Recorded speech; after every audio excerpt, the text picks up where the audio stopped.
இத்தனை குறைவுகள் உன்னை சுற்றி இருந்தும் நீ என்னை மறுதலிக்கலை. அல்லேலூயா. அதான் வசனம், உம்மை உறுதியாய் பற்றி கொள்ளுகிற மனதை உடையவன் உம்மையே நம்பி இருக்க. அப்படின்னு வசனம் இருக்கு. எப்படி? ஸ்தோத்திரம் ஆண்டவரே. ஓகே, உம்மை உறுதியாய் பற்றி கொள்ளுகிற மனதை உடையவன். எப்படியா வசனத்தை எப்படி சொல்லணும் தெரியுமா? நான் உங்களுக்கு நீ கற்றுத்தரேன். உண்மையே, ஆமாம், உண்மையே நம்பினா என்னன்னா, உறுதியாய் கர்த்தரை பற்றி இருக்கிறவனுக்கு ஆப்ஷன் ஏ பி எல்லாம் கிடையாது. ஒரே ஆப்ஷன் அவரே. ஆமென். அவர் 10 நாள் பார்ப்போம், அவர் செஞ்சால் செய்யட்டும், அவர் செய்யலாம் 11வது நாள் இன்னொரு ஆப்ஷனுக்கு போயிடலாம். அப்படி இல்லை. 10 நாள் செய்யலைனாலும் 20 நாள் செய்யலைனாலும் கர்த்தர் எனக்கு செய்வார் என்று உண்மையே சொல்லுங்க என் கூட சேர்ந்து, உண்மையே.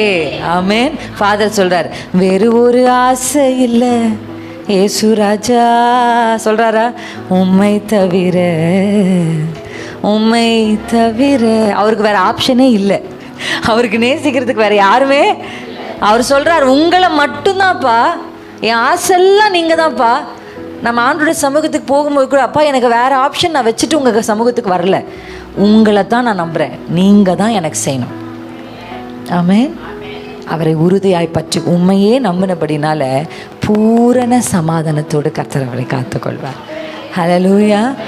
அந்த கொஞ்ச பலத்தை கர்த்தர் கனப்படுத்துறார். அல்லேலூயா. உங்களை நல்லா அறிஞ்சிருக்கிறார். ஆண்டவருக்கு நல்லா தெரியும். இந்த சபையை பார்க்குறாரு, பிலதெல்பியா சபையை பார்த்தா அது ஒன்றும் வல்லமையுள்ள சபையோ பராக்கிரமுள்ள. ஏன்னா இங்கே என்ன சொல்கிறாங்கன்னா, இந்த 7 சபையிலையும் இளம், சின்ன சபை, இளம், இப்போ தான் உருவான சபை வந்து என்னென்னா இந்த சபை தான், பிலதெல்பியா சபை தான். வெரி யங் சர்ச்னு சொல்கிறாங்க. அப்போ யங்காக இளமையாக இருக்கிறது கொஞ்சம் பலம் தான் இருக்குது. ஏதோ முதிர்ந்த திருச்சபை இது இல்லை, ஆனால் யங் சர்ச் தான். ஆனால் வசனம் என்ன சொல்லுது, இவ்வளவு உனக்கு இருக்கிற இந்த கொஞ்சம் பலத்தில் கூட என்னை மறுதலியாமல் இருக்கிறப்ப கர்த்தர் கண்டிப்பாக ஆண்டவர் அதை பார்க்குறாரு. ஒரு சூழ்நிலைமை உங்கள் வாழ்க்கையில் கர்த்தர் அனுமதிக்கும் போது நீங்கள் அந்த சூழ்நிலைமைக்கு எப்படி ரியாக்ட் பண்ணுறீங்கன்றதை கர்த்தர் பார்ப்பார். அல்லேலூயா. ஆண்டவரே, எனக்கு இப்போ நான் என்னோடய லைஃப்பில் கூட எடுத்தால், நான் வந்து ஒவ்வொரு சூழ்நிலையும் எனக்கு முன்னாடி வரும் பொழுது நான் வந்து கவனமாக இருப்பேன். நிறைய நேரத்தில் இந்த ப்ரெக்னென்சி டைமில் வந்து ரொம்ப கோவம் வருமா, இந்த மாதிரி எனக்கு இருக்கிற பிரச்சனை இருந்தால். இந்த வாமிட்டிங் தாண்டி எனக்கு வந்து ஒரு லிவரில் வந்து ஒரு என்சைம் கொஞ்சம் எக்ஸ்ட்ராவாக இதாகுதுன்னு சொன்னாங்க. அப்போ ஒரு சிஸ்டர் வந்து நான் அட்மிட் ஆகிருக்கும் போது அந்த ஹாஸ்பிட்டலில் வேலை செய்யணும். சிஸ்டர், நீங்கள் எப்படி இப்படி அமைதியாக இருக்கிறீங்க? நான் இந்த மாதிரி ப்ரெக்னெண்ட்டாக இருக்கும்போது டிவியை போட்டு உடச்சிட்டேன் கோவத்தில். என் ஹஸ்பண்ட் வந்தார்னா, ஐயோ உன்னால தான் இதெல்லாம் வந்தது அப்படின்னு அவரை போட்டு திட்டுறது. யார் வந்தாலும் எரிச்சல், யார் வந்தாலும் கோபம், அந்த விரக்தி, நம்ம இப்படி படுத்துட்டு இருக்கிறோமே அப்படின்னு. நானுமே சிக்காக படுத்துட்டு இருக்கும்போது ஃபஸ்ட்டு ஜூடா கன்சீவாக இருக்கும்போது இவர் ஃபோன் பண்ணல, அதுக்குள்ளே அந்த வாருமையான ஒரு சாங் ரிலீஸ் ஆகிடுச்சு. அதில் என் வயிறு கொஞ்சம் பெருசாக தெரிஞ்சதுனால எல்லாரும் ஃபோன் பண்ணி பிரின்சி ப்ரெக்னெண்ட்டான்னு கேட்க, இவரும் ஆமாம் ப்ரெக்னென்ட், ஓ ரொம்ப சந்தோஷம், இத்தனை வருஷம் காத்திருந்தது கத்தர் பிள்ளை அப்படியெல்லாம் சொல்லும்போது இவங்க எல்லாரும் என்னை சுற்றி சந்தோஷமாக சிரிச்சிட்ருக்காங்க. நான் மட்டும் இங்கே என்ன பண்ணிகிட்ருக்கேன், படுத்துட்ருக்கேன். உள்ளே வந்து கொஞ்சம் கோபமாக தான் இருக்குது. என்ன இருக்குது, கொஞ்சம் டென்ஷன் ஆகுது. என்னடா இவங்கெல்லாம் சிரிச்சுட்டு இருக்காங்க, நம்ம மட்டும் என்ன பண்ணிருக்கோம் இப்படி கஷ்டப்படுறோமே. அப்போ எனக்கு வந்து அந்த எப்போவுமே நான் யோசிப்பேன், நம்முடைய நெருக்கத்தின் காலத்தில் நம்ம பிரச்சனைக்குள்ளே போகும்போது கர்த்தருடைய கண்கள் இன்னும் கொஞ்சம் ஷார்ப்பாக நம்மளை பார்க்கும். நம்ம எப்படி என்ன பண்ணுறோம் இதை கையாளுறோம். இப்போ எனக்கு நல்லா தெரிஞ்சிச்சு, இப்போ ஆண்டவர் எனக்கு கூர்மையாக கவனிக்கிறாரு. இந்த இடத்துல நான் அந்த எரிச்சலை வெளிப்படுத்தி கோபத்தை காண்பிக்கிறேன்னா இல்லை எப்படி இதை நான் சமாளிக்கிறேன். நான் என்ன பண்ணிட்டேன் தெரியுமா, ஒன்று பண்ணேன். எனக்குள்ள வேதனை, கொஞ்சம் கஷ்டம், கொஞ்சம் கோபம் இதெல்லாமே இருந்தால் கூட வாய்க்கு ஜிப்பு போட்டுட்டேன். ஆமேன். அவர் சொன்ன அல்லேலூயால எவ்வளோ ஆழம் இருக்குது உங்களுக்கு தெரியுமா? ஆமேன். அதுவும் ஆண்கள் பகுதியிலேருந்து அந்த அல்லேலூயா வரதில் எவ்வளோ ஆழம் இருக்குன்னு உங்களுக்கு தெரியுமா சகோதரிகளே? அவர் என்ன சொல்ல வராரு, அந்த ஜிப்பை கொஞ்சம் என் மனைவிக்கும் கொடுங்க சிஸ்டர்ன்றார். அது இருந்தாயா என்ன பிரச்சனையே முடிஞ்சிடும் சிஸ்டர்ன்றார். அவ்வளோதான். அவர் சொன்ன அந்த அல்லேலூயால யாருன்னு தெரில நமக்கு. இப்போ யாருன்னா இப்போ அவங்க மனைவியை டார்கெட் பண்ணிடுவீங்க, அதனால எனக்கு தெரியல யாருன்னு. சும்மா பொதுவாக சொல்கிறேன். அப்படியே இறுக்கமாக இருப்பேன், வாயே திறக்க மாட்டேன், எதுக்குமே வாயை திறக்கிறதில்ல, திறக்கவும் பலன் இல்லை, அப்படியே அமைதியாக இருப்பேன். தண்ணி வேணுமா, வேணாமா? வேணாம். இப்படியே அந்த ப்ரெக்னென்சி முழுவதையும் கடக்க கர்த்தர் எனக்கு உதவி செஞ்சார். அல்லேலூயா. அதில் கர்த்தரிடத்துல கேள்வி கேட்டிருக்கலாம், நான் உங்களுக்கு ஊழியம் செய்கிறேனே, ஏன் எனக்கு அனுமதிச்சிங்க? ஏன்னா நான் எனக்கு இருந்த பிரச்சனையை சொன்னால் அது அப்படி தான் இருக்கும், எல்லாருக்கும் அப்படி தான் வாந்தி வரும்னுவாங்க யார் கேட்டாலும். ஆனால் எனக்கு எல்லாருக்கும் வர வாமிட் இல்லை, எல்லாரும் கடந்து போகிற சூழ்நிலை இது யாருக்கும் விளக்கவும் முடியாது. அதை விளங்கி கொள்ளவும் நிறைய பேருக்கு என்ன முடியாது. ஆனால் கர்த்தர் எனக்கு நல்ல குடும்பத்தை, நல்ல மாமியாரை கொடுத்தார். ஆமென். ஆமாம், அவங்க நல்லா புரிஞ்சுக்கிட்டாங்க, மற்றவங்கள மாதிரி என்னை யோசிக்காமல் நல்லா புரிஞ்சுக்கிட்டாங்க. அப்போ அந்த பலவீனத்தின் நடுவில் கடந்து போகும்போது நான் ஒன்று புரிஞ்சுக்கிட்டேன், ஆண்டவரே எக்காரணத்து கொண்டும் ஏன்னு நான் கேட்க மாட்டேன்ப்பா. நான் உங்கள் ஊழியம் செய்கிறேன், நான் ஏன் நான் அனுமதிச்சிங்க? இவ்வளோ மீட்டிங் இருக்குது, ஏன் நான் அப்படி படிக்கையாக இருக்கணும்? ஒன்றுமே இல்லாமல் வீட்டில் வேலை செய்கிற லேடிஸ் எல்லாம் பார்த்தா ப்ரெக்னெண்ட்டாக இருக்கிறதே தெரியாது. ஒரு முறை கூட நான் வாமிட் எடுக்கணும்னு ஒரு சிஸ்டர் சொன்னாங்க. அப்பாடி ஆத்தா, அந்த மாதிரி ஒரு வாழ்க்கையை தான் நான் எதிர்பார்க்குறேன். ஏன்னா எடுத்ததே இல்லை சிஸ்டர், எனக்கு வந்ததே இல்லை சிஸ்டர்னு சொல்லுவாங்க. அப்படியெல்லாம் நல்ல ஒரு ப்ரெக்னென்சி, அவ்வளோ அழகு முகம், அவ்வளோ ஜாலியாக ப்ரெக்னென்ட் ஆகி அப்படியே சுலபமாக போய் பிள்ளை பெற்று வராங்க. நான் ஊழியம் செய்கிறேன் ஆண்டவரே, எனக்கு மட்டும் ஏன் இப்படி பண்ணுறீங்க அப்படின்னு நான் ஆண்டவர்கிட்ட என்ன பண்ணவே இல்லை. ஆமென். எதை செய்தாலும், அதான் வசனம் ரொம்ப அழகாக அந்த வார்த்தை சொல்லியிருக்கு. ஆமென். எதை செய்தாலும் கர்த்தர் நன்மைக்கு ஏதுவாக தான் செய்வார். ஹல்லேலூயா. ஆமென். போகிற வழி இல்லை, முடிவு தான் ரொம்ப முக்கியம். அதான வசனம் சொல்லு, துவக்கத்தை பார்க்கிலும் முடிவு உத்தமம். முடிவு தான் பார்க்கணும். ஆரம்பம் அற்பமாக இருக்கும், ஆனால் முடிவு சம்பூர்ணமாக இருக்கும். அப்போனா என்ன அர்த்தம்? இந்த அற்பம், இந்த கொஞ்சம், இந்த சின்னது, இதனுடைய முடிவெல்லாம் பெரிய ஆசீர்வாதத்துக்கு நேராக தான் போக போகுது. ஹல்லேலூயா. சகலமும் நன்மைக்கு ஏதுவாய். அப்போ என்ன நடக்குது? எப்படி போனாலும் அதனுடைய முடிவு ஒரு பெரிய நன்மை நமக்கு காத்திருக்குன்றதான் அர்த்தம். ஹல்லேலூயா. இந்த கடந்து போகிற பாதையை பார்க்குறவங்க தான் மறுதளிப்பாங்க, முடிவை பார்க்குறவங்க மறுதளிக்க மாட்டாங்க. ஹல்லேலூயா. எத்தனை பேர் ஆமென்னு சொல்கிறீங்க? நீங்கள் போகிற பாதையை பார்த்து சுற்றி முற்றி வேடிக்கை பார்த்துட்டே இருந்தால் என்ன தான் ஆகும்? மறுதளிக்க தோணும். ஐயோ, எனக்கு பின்னாடி வந்தால் முன்னாடியே போயிட்டாலே, அப்படி தானே தோணும். இப்போ தான் ஆரம்பித்தா முடிச்சுட்டாலே, இப்படி தோணும். ஆனால் இதையெல்லாம் சைடில் பார்க்காம, இல்லை, கர்த்தர் எனக்கு ஒரு முடிவை வைத்திருக்கிறார், தீமை போல தோன்றினாலும் அதை நன்மைக்கு ஏதுவாக தான் முடிப்பேன் வாக்கு பண்ணியிருக்கிறார். அதில் ஆண்டவர் சொல்கிறார், உன்னை குறித்து நான் வைத்திருக்கிற நினைவுகள் எப்படியா? தீமைக்கானவைகள், நன்மைக்கானவை. அப்போ நன்மைக்கு நேராக தான் நான் போயிட்டுருக்கேன். பாதைகள் கடினமாக இருந்தாலும் முடிவு சம்பூர்ணமாக இருக்க போகுது, நன்மையாக இருக்க போகுது. அதனால என்ன பண்ண போகிறோம் அப்படின்னா, ரொம்ப ஜாலியாக அந்த பிரயாணத்தில் நம்ம என்ன பண்ணலாம். இங்கே அம்மா வீட்டுக்கு போகணுன்னா நமக்கு ஒரு சந்தோஷம் வருது இல்லை? எத்தனை 100 கிலோமீட்டர்னா கூட சந்தோஷம். ஏன்? அம்மா வீட்டுக்கு போகிறோம். முடிவை பார்க்கறதுனால தான் பிரயாணங்கள் கூட என்ன பண்ணுது, சந்தோஷமாக இருக்குது. ஆனால் முடிவு மாமியார் வீடுனா எப்படி இருக்குது? 10 நிமிஷம் ட்ராவல் கூட ஐயோ வேண்டாப்பா, எனக்கு இடுப்பு வலிக்குது, பைக்கில் உட்கார முடியல. அதே அம்மா வீட்டுக்கு 5 மணி நேரம் ட்ராவல்னா கூட கிளு கிளு கிளு நமக்கு என்ன வருது? ஏன்? அந்த வீடு முடிவு அது மேலே கண் இருக்கிறதுனால தானே பிரயாண கலைப்பை கூட நம்ம என்ன பண்ணுறதில்ல, பார்க்கறதில்ல. அப்போ என்ன அர்த்தம்? ஒரு கிறிஸ்தவர்கள், ஒரு ஆவிக்குரியவர்களுக்கு என்ன இருக்கணும்னா, முடிவின் மேலே கண் இருக்கணும். முடிவின் மேலே கண் இருந்துச்சுன்னா பிரயாணங்கள் எவ்வளவு கடினமாக இருந்தாலும் அந்த கடினத்தின் நடுவில் மறுதளிக்கிற விஷயமே என்ன பண்ணாது, வராது. ஆமென். இந்த பிலதெல்பியா சபை மறுதளிக்கலை. ஏன்னா நான் நினைக்கிறேன் அந்த திருச்சபைக்கு முடிவை பார்க்கிற கண்கள், அது முடிவு என்ன இருந்தது தெரியுமா? பிலதெல்பியாவுக்கு, ஏன் பிலதெல்பியா உனக்கு கொஞ்சம் பலன் இருந்தும் நீ ஏன் மறுதளிக்கலை அப்படின்னா, நான் திறந்த வாசலை பார்த்துட்ருக்கேன். அது கண்ணெல்லாம் அந்த திறந்த வாசல் மேலேயே அந்த திருச்சபைக்கு இருந்திருக்கு. ஆமென். நான் சொல்லுகிற ரகசியம் பெரியது, புரிஞ்சுட்டா ஜெயிச்சிருவீங்க. அல்லேலூயா. சோதனையை ஜெயிக்கிறதுக்கான எளிமையான வழியை சொல்லிட்டு இருக்கிறேன். ஆமென். முடிவை பார்க்கிற ஒரு ஸ்திரீ, முடிவை பார்க்கிற ஒரு புருஷன், கர்த்தர் வைத்திருக்கிற, எனக்கு வைத்திருக்கிற திறந்த வாசல், அங்கே ஒரு திறந்த வாசல் இருக்கு. அதுக்காக இந்த பிரயாணம் எனக்கு என்ன இல்லை, கடினமானதே இல்லை அப்படின்னு போகிற ஒரு மனுஷி கண்டிப்பாக கர்த்தர். அதான் தாவீது யோசேப்பு சொல்லுகிறார், நீங்கள் எனக்கு தீமை செஞ்சீங்கப்பா, ஆனால் கர்த்தர் அது எனக்கு நன்மையாக முடிவு பண்ணார். அப்படின்னா என்ன? முடிவு நன்மை, முடிவு சிங்காசனம், முடிவு அதிபதின்ற பதவி.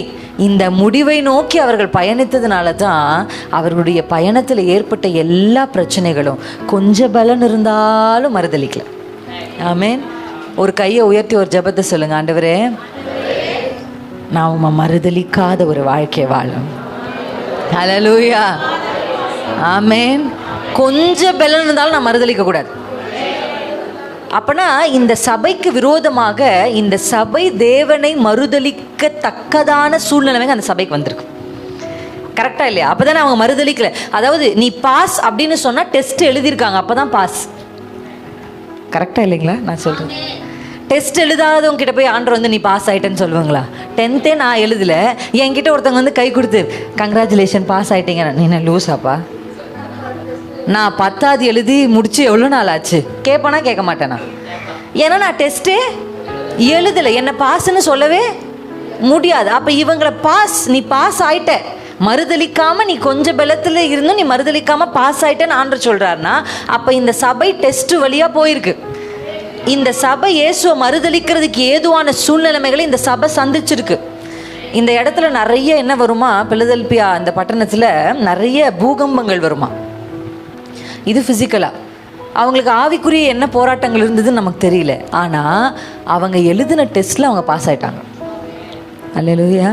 நான் சொல்கிறேன், எந்த ஒரு உயர்வுக்கும் நாம் போவதற்கு முன்பாக நமக்கு ஒரு டெஸ்ட் வைக்கப்பட்டிருக்கும். அல்லேலூயா. இந்த டெஸ்ட் கடக்காமல் ஒருத்தங்க உயர்ந்ததா இந்த பைபிள்லையும் சரி இப்பயும் சரி சரித்திரமே இல்லை. கர்த்தர் ஒருத்தரை உயர்த்திட்டாரு அப்படின்னா அவங்களை கண்டிப்பாக ஒரு டெஸ்ட் வழியாக கடந்து போய் தான் வச்சுருப்பார். அந்த டெஸ்ட்டில் அவங்க எப்படி நடந்துக்கிட்டாங்கன்றதை பொறுத்து தான் அவங்க ஜெயிக்கிறாங்களா தோக்குறாங்களான்றது.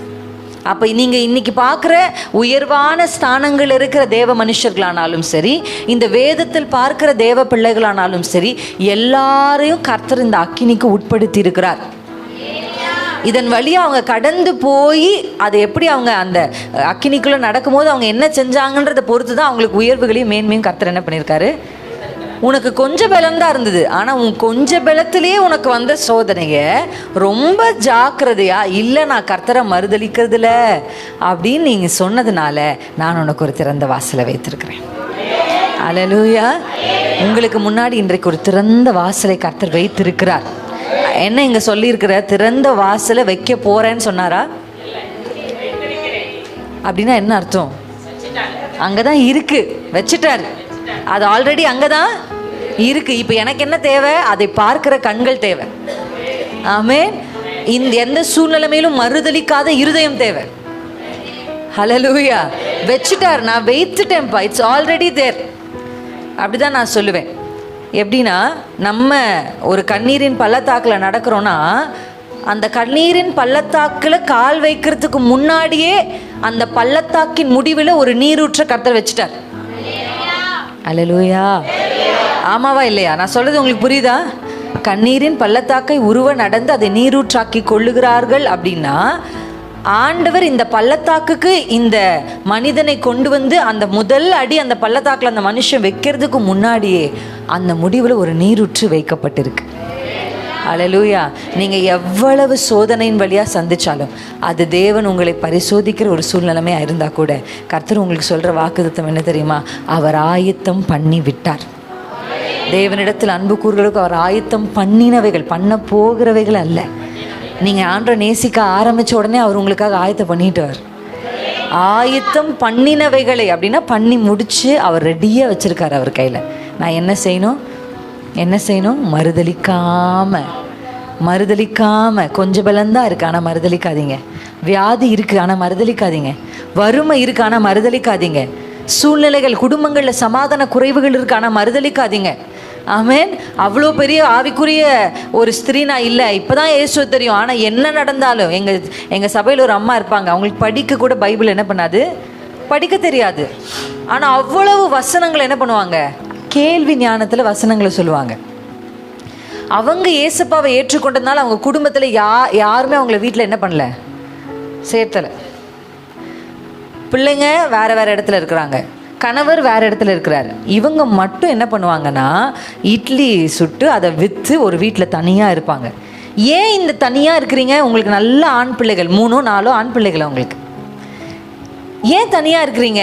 ஒரே காரணம் தான், இயேசுவை பற்றினது.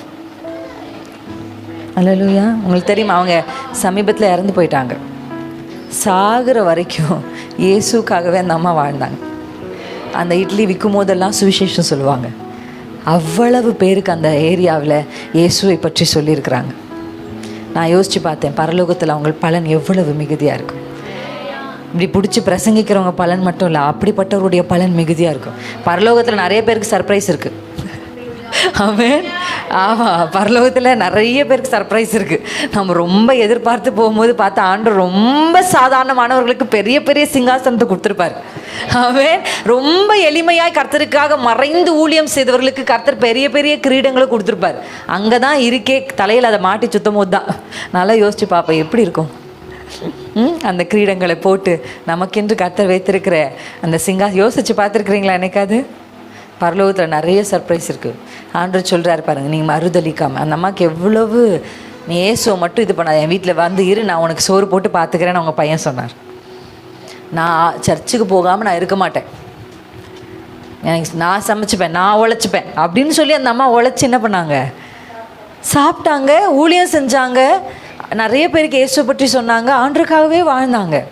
கடைசியாக எல்லாரும் அவங்க குடும்பத்தில் தேவன் அறியாதவங்க, அவங்கள அடக்கம் பண்ணதே திருச்சபையில் இருக்கிற எல்லாரும் தான் வந்தாங்க. ஆனால் அடக்கம் தேவ ஆராதனையில் கர்த்தருடைய பாடலை பாடி தேவ சித்தத்தின்படியான ஒரு அடக்கத்தை அவங்களுக்கு செஞ்சாங்க. ஹல்லேலூயா. நான் ஏன் சொல்கிறேன் தெரியுமா? கர்த்தரை பிடித்து கொண்டா கர்த்தர் உங்களை பிடிச்சுக்குவார். ஆமென். ஆண்டவர் சொல்கிறார், நீங்கள் கர்த்தரை தேடினா கர்த்தர் உங்களுக்கு தென்படுவார். ஆமென். அல்லேலூயா. இன்றைக்கும் ஆண்டவர் பிலதெல்பியா சபையை போல நம்மளை பார்க்குறார். நமக்கு இருக்கிற கொஞ்சம் பலத்தை வச்சு கூட கர்த்தரை நான் மறுதளிக்கவே மாட்டேன். ஆமென். என்ன வந்தாலும் எது நடந்தாலும் என பாவை ஸ்தோத்தரிப்பேன். என்ன வந்தாலும் எது நடந்தாலும் என் அப்பாவை ஸ்தோத்தரிப்பேன். ஏசப்பா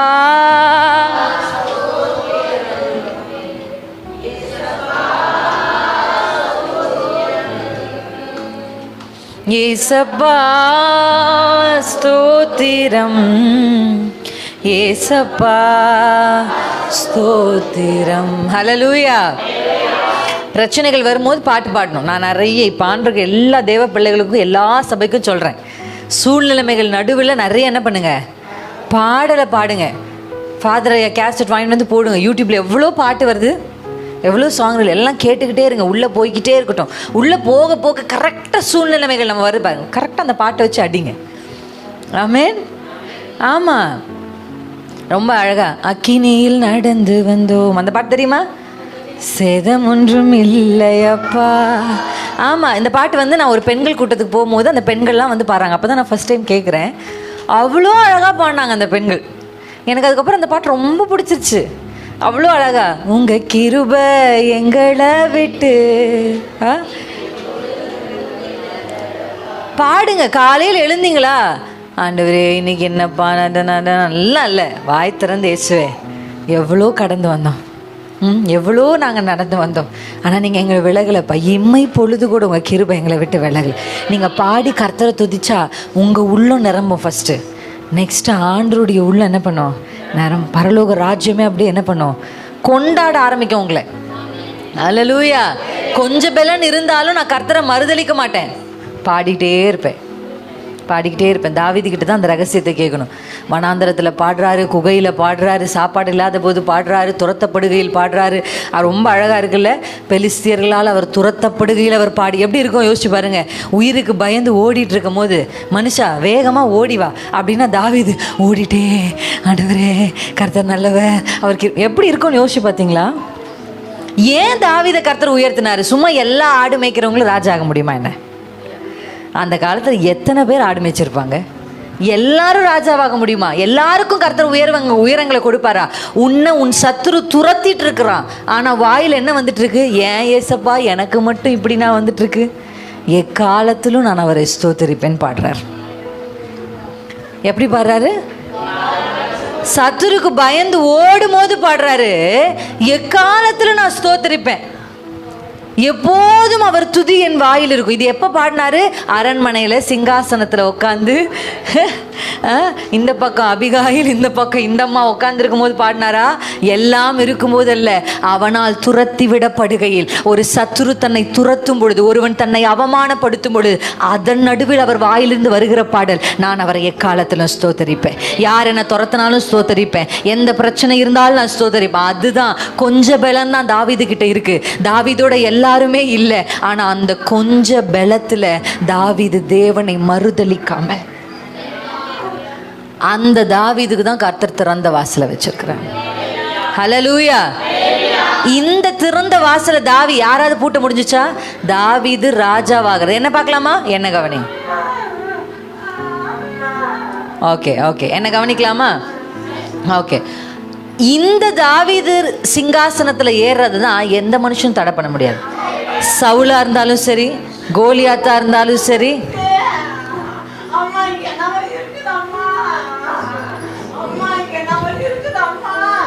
ஓகே, பாடலாம் பாடலாம். ஷதரல பதன திரம ஷிகர பௌதர மலி ஷேதன நிரல தினம சேஹதர பல பஷிதர மதுர லிகதர ரியல மஷிதன சேஹதுர பல தின மஹந்துர பல ஷே ரியல தின மதர பஷிதர மதனதர பஷிதர ஃபருலி ஹந்தன மஷிதரெலே சேகதரப நிரல மஷிகர மதுர லிஷேதன சிஹதர பல நிதர நதி கஷிகதர பப ஷிதர மதுர பல ஃபனுஹன தினலி ஷேகதர பலிதர மசேதர. கர்த்த நல்லவர். ரினதன பப ஷிதரப. ஏசு கிறிஸ்துவின் ஆட்டுக்குட்டியானவருடைய ரத்தம் ஜெயம். ஆட்டுக்குட்டியானவரின் ரத்தம் ஜெயம். ஏசு கிறிஸ்துவின் ரத்தம் ஜெயம். ஏசு கிறிஸ்துவின் ரத்தம் ஜெயம். ஏசு கிறிஸ்துவின் ரத்தம் ஜெயம். மரதின மஷிக ரரபா ஃபினதிர பல ஷிகல துரிமி சேகரா திரமலுதன நிஷினதன மதர ரிகரபதுரபல ஷின. கண்களை மூடி கைகளை உயர்த்தி ரலுதர மஷிரல சிதர பபபா. கர்த்தர் கிரியை செய்வீராக. ரமுதர ஷிரபலதர. ஆட்டுக்குட்டியானவருடைய ரத்தம், ஆட்டுக்குட்டியானவருடைய ரத்தம், ஆட்டுக்குட்டியானவருடைய ரத்தம், ஆட்டுக்குட்டியானவருடைய ரத்தம். இரஷிதி நீசே கதி நீசே கபா ரியமலுதர மஷிதர சிகதர பலிஷேதர ஃபனுதருலி ஷேதரபா ருஷதி சேதரபா நதரபா நிரல ஷிதன சிகல துரமா துரபா நியரல ஷிதரபா. ரிஷதுரபா.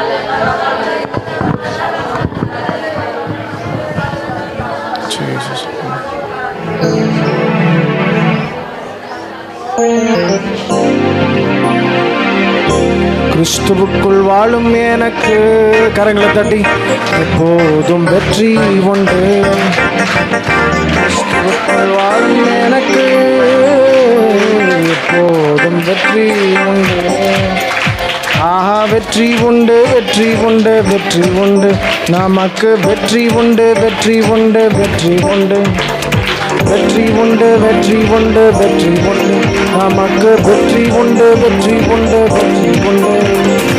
என்னென்ன துன்பம் வந்தாலும் நான் கலங்கிடவே மாட்டேன். என்னென்ன துன்பம் வந்தாலும் நான் கலங்கிடவே மாட்டேன். யார் என்ன சொன்னாலும், யார் என்ன சொன்னாலும் நான் சோர்ந்து போக மாட்டேன். நான் சோர்ந்து போக மாட்டேன். கிறிஸ்துவுக்குள்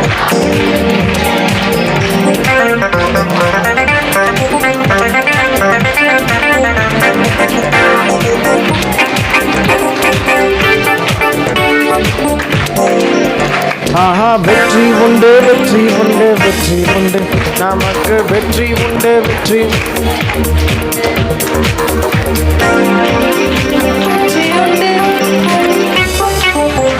ஹல்லேலூயா. எல்லாரும் உட்காரும். ஆமென். கர்த்தர் நல்லவர். ஹல்லேலூயா.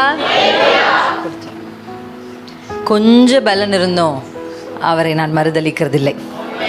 ஹல்லேலூயா. நான் குகையில் இருந்தாலும் அவரை மறுதலிக்கிறதில்லை. நான் துரத்தப்பட்டு ஓடினாலும் நான் அவரை மறுதலிக்கிறதில்லை. எக்காலத்திலும் நான் அவரை ஸ்தோத்திரிப்பேன். ஆமென். எப்பவுமே சங்கீதத்தை வாசிக்கும் போது அந்த சங்கீதத்துக்கு மேலே ஒரு குறிப்பு இருக்கும். அதை நிச்சயமாக வாசிங்க, கண்டிப்பாக வாசிங்க.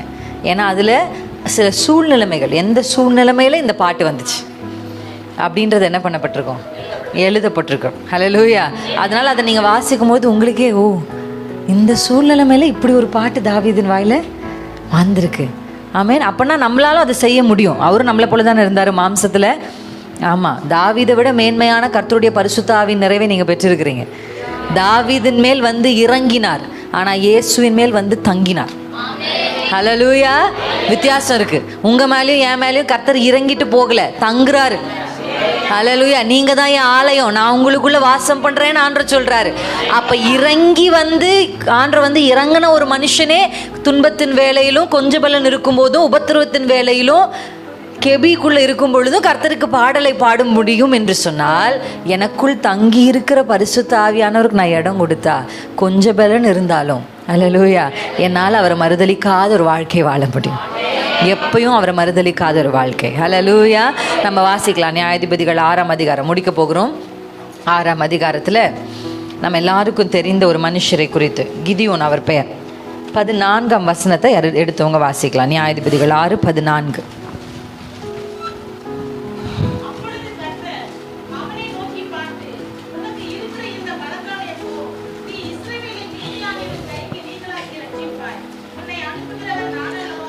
ஹல்லேலூயா. இந்த கிதியோனுக்கு ஆண்டவர் சொல்லுகிற வார்த்தை என்னன்னா, உன்னை நான் பலப்படுத்துவேன் அப்படின்னு அவர் சொல்லலை, உனக்கு இருக்கிற பலத்தோட நிற்போம். ஹல்லேலூயா. இவருக்கு என்ன பலன் இருந்துச்சு அப்படின்னா, நீங்கள் முன்னாடி வாசிச்சு பார்த்தீங்க அப்படின்னு சொன்னால், கிதியோன் என்ன செய்து கொண்டிருந்தார்னு இருக்கு. ஆலைக்கு சமீபமாய் கோதுமையை போரடித்தார். அது வசனம் 11ஆம் வசனத்தில் இருக்கு. அவருக்கு என்ன பலன் இருந்ததுன்னா, போரடிக்க பலன் தான் இருந்தது தவிர போராடுற பலன் அவருக்கு இல்லை. ஹல்லேலூயா. அவருக்கு இருந்த ஸ்ட்ரென்த், அவருக்கு தெரிஞ்ச விஷயம், கொஞ்சம் கோதுமையை காப்பாற்றலாம், அவ்வளோதான். அவர் மனசில் என்ன இருந்தது, கோதுமையை காப்பாற்றுவோம், கோதுமையை போரடிப்போம். அந்த பலன் தான் அவருக்குள்ளே இருந்தது. ஆனால் ஆண்டவர் சொல்கிறார், அந்த பலன் போதும். இந்த பலனை வச்சே நீ போரடிக்கிறதில்ல, நீ போராடி ஜெயிக்கிறதுக்கு கர்த்தர் உன்னை அழைக்கிறார். ஹல்லேலூயா. இப்போ கொஞ்சம் பலனா அதிக பலனான்றது கர்த்தர் பார்க்கல, எந்த சூழ்நிலைமையில் நம்ம இருந்து அந்த பலத்தை பிரயோகிக்கிறோன்னு கர்த்தர் பார்க்குறார். மீதியானியர்கள் வந்து எடுத்துகிட்டு போகிறாங்க.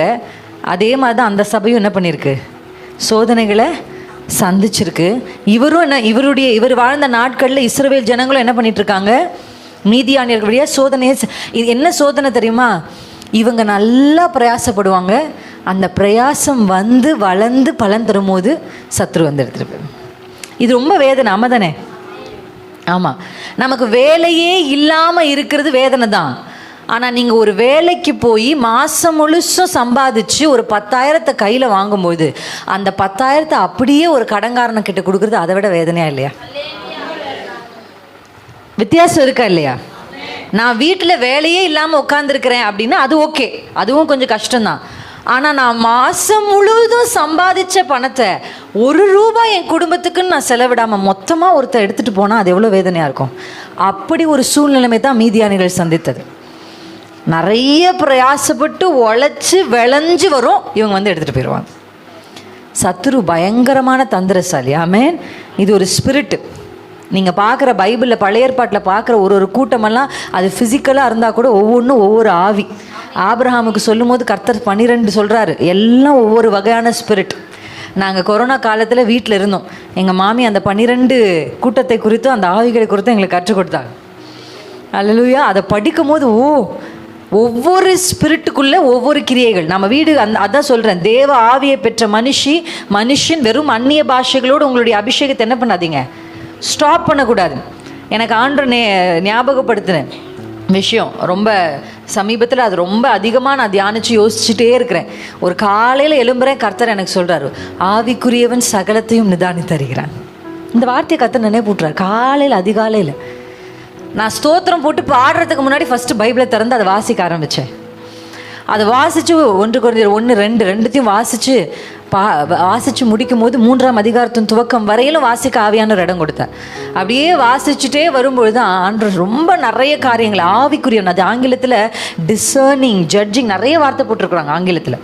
அப்படி என்ன சொல்ல வராங்கன்னா, பகுத்து பார்த்து ஏன் என்ன ஸ்பிரிட்டு என்ன பிரச்சனைன்னு ஒரு ஆவிக்குரியவன் என்ன பண்ணுவான். ஒரு பிரச்சனை வருது அப்படின்னோடனே இவங்க நமக்கு விரோதமாக பேசிட்டாங்க அப்படின்னு ஸ்டாப் பண்ண மாட்டான் ஆவிக்குரியவன். ஏன் பேசுனாங்க? நான் எதையாவது செஞ்சேனா? என் கிரியைகள் அவர்கள் பேசுவதற்கு காரணமாக இருந்ததா? இல்லை, அப்போ நான் எதுவும் செய்யலை, ஆனால் ஏன் அவங்க அப்படி பேசுகிறாங்க? அதற்கு பின்பாக என்ன இருக்குது அப்படின்றத ஆண்டவர் என்ன பண்ணுவார்? அந்த நோக்கம் என்ன? அவங்கள ஏன் பிசாசு அப்படி பேச வைக்கிறான்? என்னை மனமடி வாக்கி என் ஜெபத்தை நிறுத்தணுமா? உங்களுக்கு நான் சொல்கிறது விளங்குதா? எவ்வளோ பெரிய எலியா இருந்தாலும் எசபேலின் சத்தம் மனமடி வாக்கி ஓரத்தில் உட்கார வச்சுச்சா?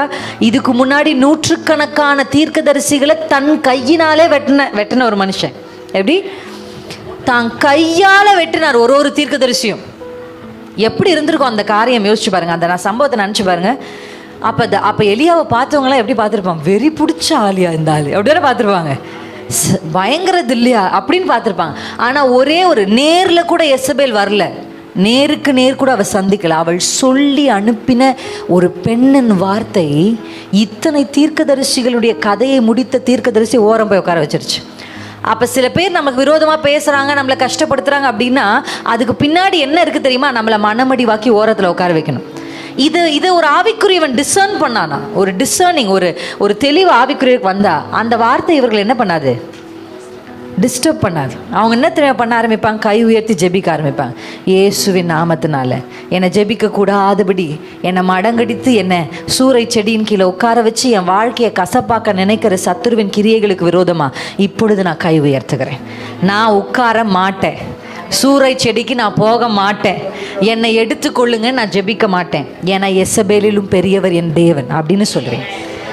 அதுதான் ஆவிக்குரிய ஜெபம். நான் சோர்ந்து போக மாட்டேன், கர்த்தர் எனக்காக யுத்தம் பண்ணுவேன், நீங்கள் பார்த்துக்கோங்கப்பா, நீங்கள் பேசுங்கப்பா அப்படின்னு நீங்கள் சொன்னீங்கன்னா அது உங்களை என்ன பண்ணாது? மனமடி வாக்காது. நான் சொல்கிறது உங்களுக்கு விளங்கும்னு நினைக்கிறேன். ஹல்லேலூயா. மீதியானியருடைய நோக்கம் என்ன? இந்த சத்துருடைய கிரியை என்ன? உழைப்புகளை திருடுகிறது, பிரயாசங்களை திருடுகிறது. இவ்வளவு போராட்டத்தின் நடுவில் கொஞ்சமாக பயந்து, மீதியானியருக்கு என்ன பண்ண அவன் வசனம் பயந்து போய் தான் என்ன பண்ணார்? போரடிக்கிறார். ஆனால் கர்த்தர் சொல்கிறார், உனக்கு இருக்கிற பலத்தோட நீ போ. இந்த கொஞ்சம் பலம் தான் உங்ககிட்ட இருக்குது, போரடிக்க தான் உனக்கு தெரியும். ஆண்டவரே எனக்கு யுத்தம் பண்ணலாம் தெரியாதுப்பா, எங்கள் அப்பா ஒன்றும் ஆர்மியில் இல்லை, என் கைகளும் அதெல்லாம் செஞ்சதில்லை அப்படின்னு ஆண்டவர் சொல்கிறார். அதெல்லாம் ஒன்றும் தேவையில்லை, நீ போ. அங்கே ஆண்டவர் சொல்கிற ஒரு வார்த்தை பார்த்தீங்களா? 16ஆம் வசனத்தில் கர்த்தர், நான் உன்னோட கூட இருப்பேன், ஒரே மனுஷனை முறியடிப்பது போல நீ மீதியானியரை முறியடிப்பேன். அல்லேலூயா. ஒரு மனுஷனை எப்படி ஒரு தாவீது கோலியாத்தை ரொம்ப அசால்ட்டாக சும்மா அப்படி தள்ளி விட்டாரோ, சும்மா ஒரு கல்லை வச்சு போ அப்படின்னு ஒன்று போயிட்டாரோ, அந்த மாதிரி நீ மீதியானியரை முறியடிப்பேன். ஆமேன். பெலன் கொஞ்சம் தான், ஆனால் கூட இருக்கிறவர் ரொம்ப பெரியவர். அல்லேலூயா. அந்த கொஞ்ச பலன் உனக்கு இருக்கும் போதும் நீயும் போய் என்ன பண்ணியிருக்கலாம்? ஓரத்தில் உட்காந்துருக்கலாம். ஆனால் நீ அந்த கொஞ்ச பலத்திலும் நீ போரடிக்க வந்த பார்த்தியா? அதுதான் நான் சொல்கிறேன். அந்த கொஞ்சம் தாவீதுக்கு அவங்க அப்பா கொடுத்தது கொஞ்சம் ஆடுகள் தான் வேதம் சொல்லுது. எத்தனை 1 சாமுவேல் 17ஆம் அதிகாரத்தில் நீங்கள் போய் வாசித்து பார்த்தா தனக்கு கொடுத்த கொஞ்சம் ஆடுகள் அப்படின்னு தான் பைபிள் என்ன பண்ணுது சொல்லுது. ஆனால் அந்த கொஞ்சம் ஆடுகளுக்காக சிங்கத்தோட சண்டை போட்ட தாவீது, ஏதோ 100 ஆடுக்காக சண்டை போட்டான்னா பரவாயில்ல, கொஞ்சம் ஆடுகளுக்காக கரடியோடு சண்டை போட்ட, சிங்கத்தோடு சண்டை போட்டோன்னா தன் ஜீவனையே பணையம் வச்சிருக்காரு அவர். ஆமாம் தானே? ஆமாம். நம்மளால் ஒரு நாய், என்னாலலாம் ஒரு நாய், குட்டி நாய் இருந்துச்சு ஜபா வீட்டில். அந்த குட்டி நாய் பக்கம் கூட என்னால் போக முடியல. அவ்வளோதான். குட்டி நாயுடைய பல்ல பார்த்தாலே ஐயோ கடிச்சிருமோன்னு இருக்குது. சிங்கத்தோடு எப்படி இந்த மனுஷன் சண்டை போட்டார்? அதுக்கப்புறமா தான் அவருக்கு அபிஷேகம் வருதாங்க. அப்படி தானே வசனம் வாசிக்கிறோம். அதுக்கு முன்னாடி அவருக்கு அபிஷேகம் வந்ததா?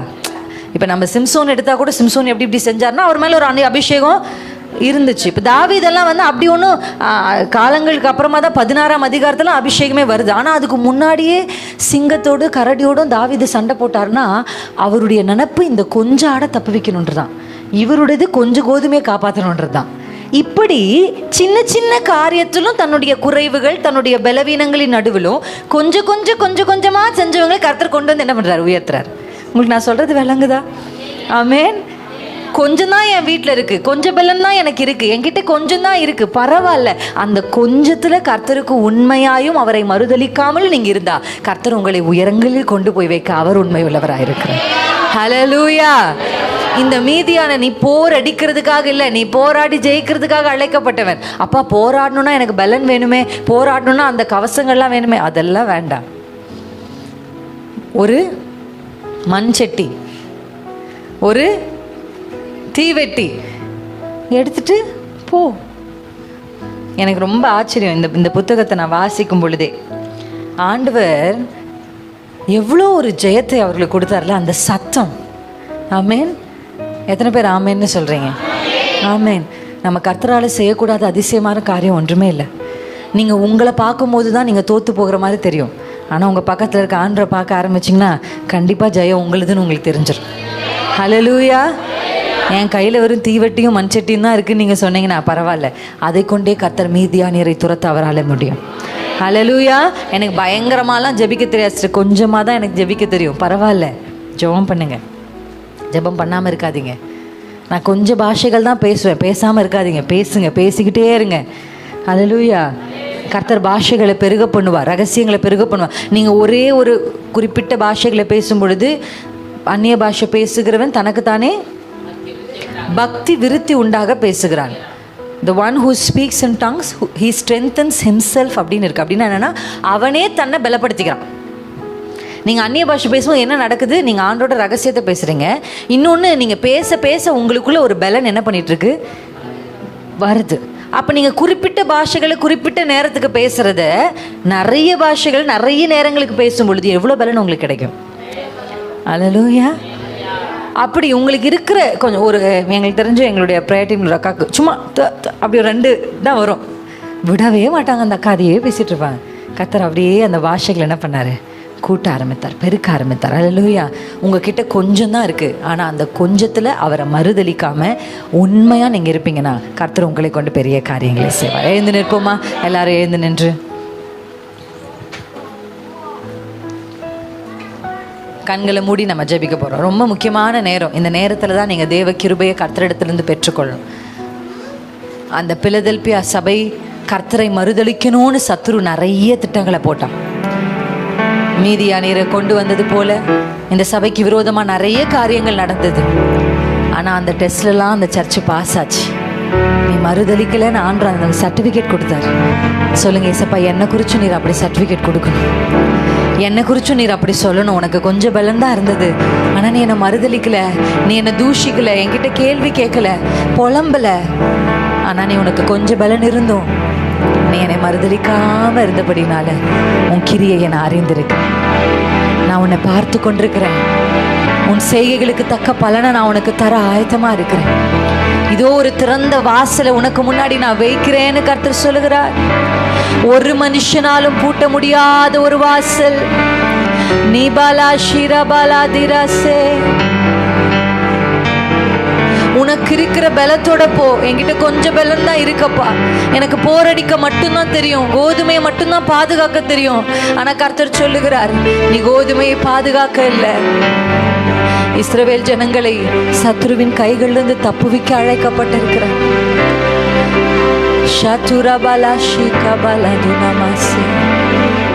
பாதைகளை பார்க்கும்போது வேதனையா இருக்கும், ஆனா முடிவை பார்க்குற கண்களை கேளுங்க ஆண்டவரிடத்துல.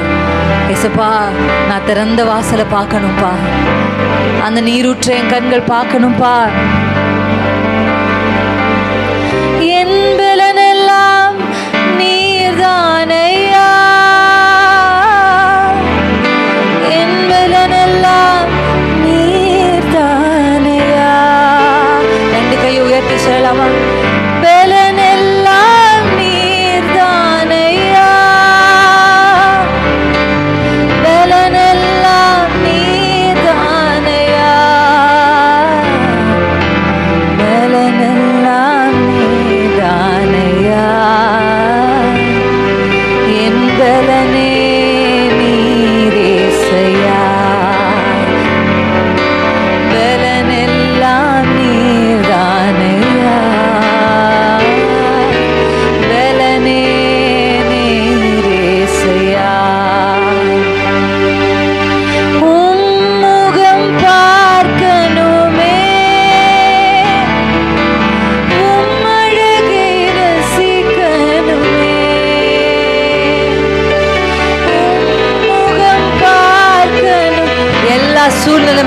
முகத்தையே நான் பார்க்கணும்ப்பா.